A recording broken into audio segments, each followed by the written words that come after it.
The gecko's ability to traverse vertical surfaces with ease has captivated scientists for years and inspired modern innovations.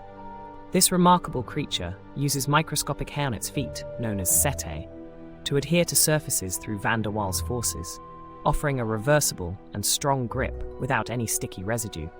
Engineers have translated this natural mechanism into cutting-edge climbing tools and robotic adhesive technologies, allowing humans to scale walls safely and efficiently.